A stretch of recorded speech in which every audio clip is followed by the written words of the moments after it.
Hello friends, मैं RBI grade B की एक एस्पिरेंट हूँ और इस चैनल पर मैं फाइनेंस और exam related useful videos share करूँगी। होप ये कंटेंट आपके प्रिपरेशन में हेल्पफुल रहे। Since I am also an aspirant, so जो भी नोट्स या कॉन्सेप्ट मैं खुद समझ पा रही हूँ, मैंने सोचा क्यों ना उसको आप लोगों के साथ शेयर किया जाए। Hope it help all of us in this journey. तो आज हम लोग स्टार्ट करेंगे अगस्त महीने के फाइनेंस करंट अफेयर्स के साथ। So the very first news is about India post payment bank. So India post payment bank ने हाल ही में एक सर्विस शुरू किया है जो आधार बेस्ड फेस ऑथेंटिकेशन के द्वारा बैंकिंग ट्रांजेक्शन को करवाएंगे।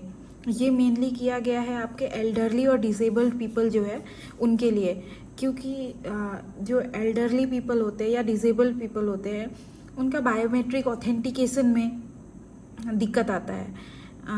या तो उनका फिंगर प्रिंट जो है वो मैच नहीं कर पाता या एक्चुअली वो ऑथेंटिकेट नहीं कर पाता, कुछ मतलब प्रॉब्लम्स आती है। इसीलिए इंडिया पोस्ट पेमेंट बैंक ने हाल ही में ये बहुत एक अच्छा सर्विस शुरू किया है कि वो उनके फेस को ऑथेंटिकेट करेंगे।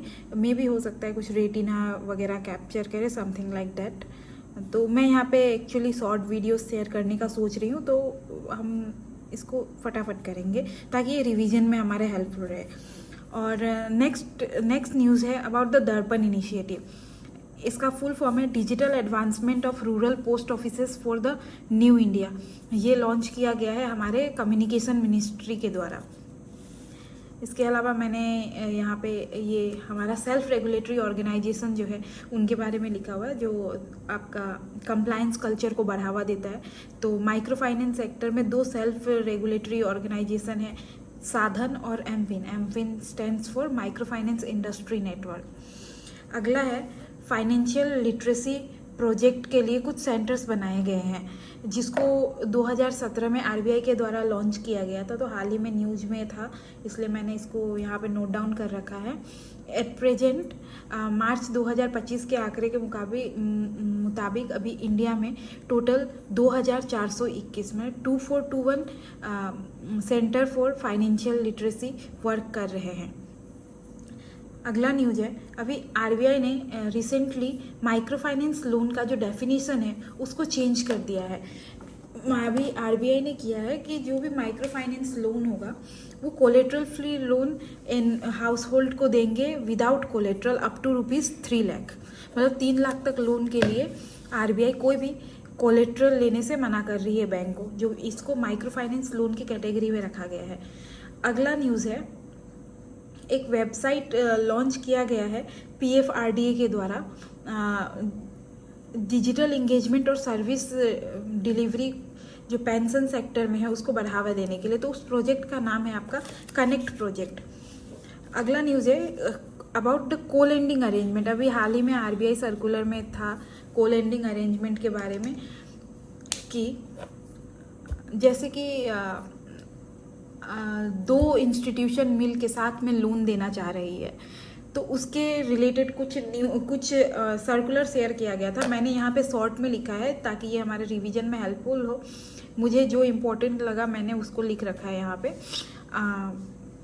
आपका को लेंडिंग अरेंजमेंट के तहत अगर कोई भी रेगुलेटरी एंटिटी अगर लोन देती है, जैसे 2 ऑर्गेनाइजेशन मिल के किसी एक इंडिविजुअल को, एक कंपनी को कहीं भी लोन दे रही है, जैसे कि बहुत बड़ा बड़ा लोन होता है लाइक इन करोर्स, तो एक ऑर्गेनाइजेशन को देने के लिए हमारा इंडिया में अभी उतना बड़ा कोई ऑर्गेनाइजेशन वर्क कर नहीं रही है, तो 2-3 ऑर्गेनाइजेशंस मिल के उसको लोन देती है। तो जो भी रेगुलेटेड एंटिटी अगर किसी एक ऑर्गेनाइजेशन को मिलकर लोन देगी, तो आरबीआई ने ये सर्कुलर में लिखा था कि उनको अपने बुक में मिनिमम 10% शेयर रखना पड़ेगा। मतलब अगर 100 रुपया लोन दे रही है तो जो दोनों को मिनिमम 10% तो देना ही पड़ेगा। जैसे ये नहीं बोल सकती एक एंटिटी कि मैं 5% दूंगी, आप 95% दो, ये नहीं हो सकता। मिनिमम एक को तो 10% बियर करना ही होगा और अगले को 90% बियर करना होगा। ये मिनिमम वैल्यू दिया हुआ है 10%। इसके अलावा अगर इन फ्यूचर कुछ डिफ़ॉल्ट होता है तो उसके लिए गारंटी कवरेज कितना रखा गया है, तो जो भी लोन होगा आउटस्टैंडिंग उसका 5% उसको गारंटी कवर देना पड़ेगा। इसके अलावा जो भी लोन का शेयर होगा उसको ओरिजिनेटिंग एंटिटी को 15 डेज़ के अंदर उनके बुक में मेंशन कर देना पड़ेगा। ये 3 पॉइंट मुझे इम्पोर्टेंट लग रहे थे।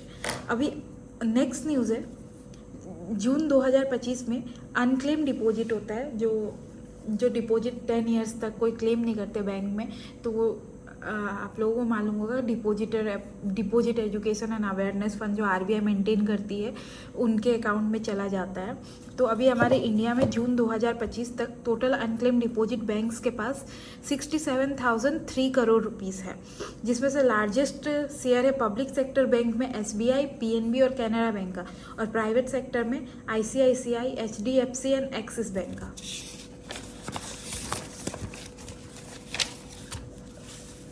अभी नेक्स्ट है, एलआईसी ने मेजर वॉल स्ट्रीट बैंक के साथ, ये यूएसए का बैंक है, एक फॉरवर्ड रेट एग्रीमेंट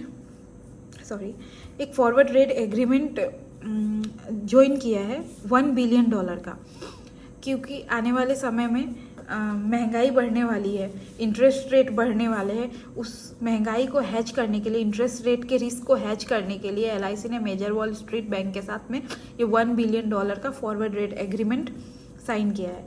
अभी सेबी ने हाल ही में स्वागत एफआई करके एक पोर्टल लॉन्च किया है। स्वागत एफआई का फुल फॉर्म इम्पोर्टेंट है, single window automatic and generalised access for trusted foreign investors.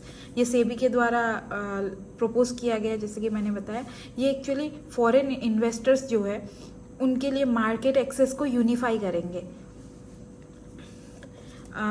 ये जो है ये आपका दोनों foreign portfolio investor and foreign venture capital investor दोनों के लिए ही लागू होगा। और पहले इनका रजिस्ट्रेशन पीरियड होता था 3 से 5 साल के लिए, इनका लाइसेंस 3 से 5 साल के लिए ही वैलिड होता था। अभी इनका रजिस्ट्रेशन कंटिन्यूटी को बढ़ाकर 10 साल कर दिया गया है। अभी हाल ही में लगभग 10 सालों के बाद आरबीआई ने किसी बैंक को यूनिवर्सल बैंक में ट्रांजिशन करने के लिए अलाउ किया है, तो वो बैंक है हमारी एयू स्मॉल फाइनेंस बैंक। तो यूनिवर्सल बैंक में ट्रांजिशन होने के लिए क्या क्या क्राइटेरिया फुलफिल करना पड़ता है? अगर किसी बैंक को यूनिवर्सल बैंक में ट्रांजिशन करना है तो उनका मिनिमम नेटवर्थ 1000 करोड़ रुपीस का होना पड़ेगा, और पिछले 5 साल में उनका परफॉर्मेंस सेटिस्फैक्टरी होना पड़ेगा। उनका शेयर किसी लिस्टेड स्टॉक एक्सचेंज पर लिस्ट होना पड़ेगा, जैसे कि बीएसई, एनएसई एक्सेट्रा। उनको सीआरएआर अपना लिमिट को मेंटेन करके रखना पड़ेगा। उनका पिछले 2 फाइनेंशियल ईयर में नेट प्रॉफिट होना पड़ेगा, और ग्रॉस एनपीए रेशियो 3% से कम होना पड़ेगा, और नेट एनपीए 1% से कम होना पड़ेगा पिछले 2 सालों में। नेक्स्ट न्यूज है, पब्लिक सेक्टर बैंक ने हाल ही में नहीं, फाइनेंशियल ईयर 2020-2021 से फाइनेंशियल ईयर 2024-25 के बीच में 5.82 लाख करोड़ को बैड लोन राइट ऑफ किया है। मतलब उनके बुक से उनको प्रोविजनिंग मीन्स 100% प्रोविजनिंग हो चुका है 5.82 लाख करोड़, और उनमें से रिकवर हुआ है 1.65 लाख करोड़, जो राइट ऑफ का 28% है। अभी आरबीआई ने हाल ही में स्पेशल रुपी वोस्त्रो अकाउंट में जो भी सरप्लस अमाउंट बच जाता था उसको सेंट्रल गवर्नमेंट की सिक्योरिटी में इन्वेस्ट करने के लिए परमिशन दे दिया है। पहले वो पैसे वैसे ही पड़े रह जाते थे, तो वो इन्वेस्टर को किसी काम में नहीं आते थे, वो पैसे आइडल पड़े रह जाते थे। इसीलिए अभी आरबीआई ने परमिशन दिया है कि उनके आफ्टर ऑल द ट्रांजेक्शन अगर कुछ पैसे उनके अकाउंट में बच जाते तो वो सेंट्रल गवर्नमेंट के सिक्योरिटी में उसको इन्वेस्ट कर सकते हैं। स्पेशल रुपी वोस्ट्रो अकाउंट आपको मालूम ही होगा, ये ट्रेड के लिए ओपन किया जाता है, और ये ट्रेड के लिए ओपन किया जाता है, और साथ ही में इसको इंडियन रुपीस में ओपन करा जाता है। और नोस्ट्रो अकाउंट फॉरेन करेंसी में ओपन किया जाता है, वोस्ट्रो अकाउंट हमारे इंडियन करेंसी में ओपन किया जाता है। अभी आरबीआई ने हाल ही में 3 कंज्यूमर सेंट्रिक इनिशिएटिव लॉन्च किया है। पहला तो है KYC through panchayat level camp. ये मेनली किया गया है क्योंकि हाल ही में प्रधानमंत्री जनधन योजना का 10 वर्ष कंप्लीट हुए हैं। 10 ईयर्स कंप्लीट होने के कारण जैसे कि हमें मालूम है लो रिस्क कस्टमर जो होते हैं उनका KYC करना हमारे 10 ईयर्स में मैंडेटरी होता है बैंक को। तो ऐसे बहुत सारे अकाउंट्स है जो इनऑपरेटिव हो गए हैं, डोरमेंट हो गए हैं सिंस 10 ईयर कंप्लीट हुआ है और KYC ड्यू है ये PMJDY अकाउंट्स का। तो इसके लिए door to door campaign start किया है हमारे आरबीआई ने। 1 जुलाई से लेकर 30 सितंबर तक ये पंचायत लेवल पर डोर टू डोर कैंपेन चलाया गया ताकि PMJDY अकाउंट्स का KYC हो सके। अभी डिसीज्ड अकाउंट होल्डर का क्लेम को सेटलमेंट को सिंप्लीफाई किया गया है। पहले बैंक्स बहुत सारे डॉक्यूमेंट्स की डिमांड करते थे, उसी को अभी सिंप्लीफाई करके आपका थ्रेशहोल्ड लिमिट तक डॉक्यूमेंटेशन सिंप्लीफाई किया गया है। जैसे कि अगर ये हमारा थ्रेशहोल्ड लिमिट है, हमारे कॉमर्शियल बैंक को 15 लाख रुपये तक 15 लाख रुपये तक उनको सिंप्लीफाई प्रोसीजर के अंदर ही सेटलमेंट करना होगा।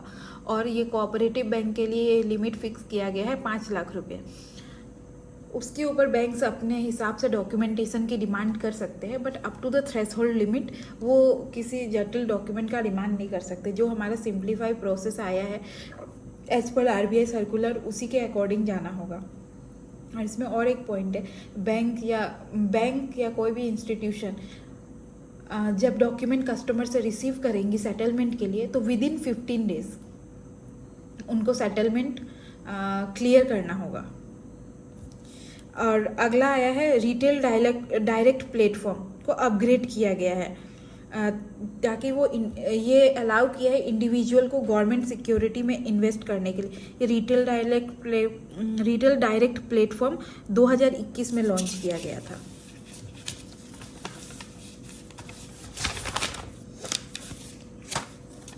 नेक्स्ट है आरबीआई ने प्रपोज किया है, अभी जो मैंने बताया कि डिसीज्ड क्लेम के लिए प्रोसेस को सिंप्लीफाई किया गया है। वही 15 डॉक्यूमेंट रिसीव करने के 15 दिन के अंदर उनको क्लेम सेटल करना होगा। और अगर वो क्लेम सेटल नहीं कर पाएंगे तो उनको कुछ कंपनसेशन पे करना होगा कस्टमर को। ये लॉकर या कस्टडी क्लेम के लिए अगर 15 दिन के अंदर वो सेटल नहीं करते हैं तो पर डे उनको 5,000 रुपीज़ के हिसाब से फाइन पेमेंट करना पड़ेगा। और वही अगर डिपॉजिट की बात होती है तो डिपॉजिट के केस में अगर वो 15 दिन के अंदर सेटलमेंट नहीं कर पाते तो bank rate plus 4% per annum के हिसाब से उनको कंपनसेशन पे करना होगा। So guys, since video already 13 minute का हो चुका है, I hope you like this video. तो इसके साथ मैं नेक्स्ट वीडियो अपलोड करूँगी। ज़्यादा न्यूज़ नहीं रह रहे हैं, कुछ ही न्यूज़ रह रहे हैं। So thank you for watching. I hope it will help you. Thank you.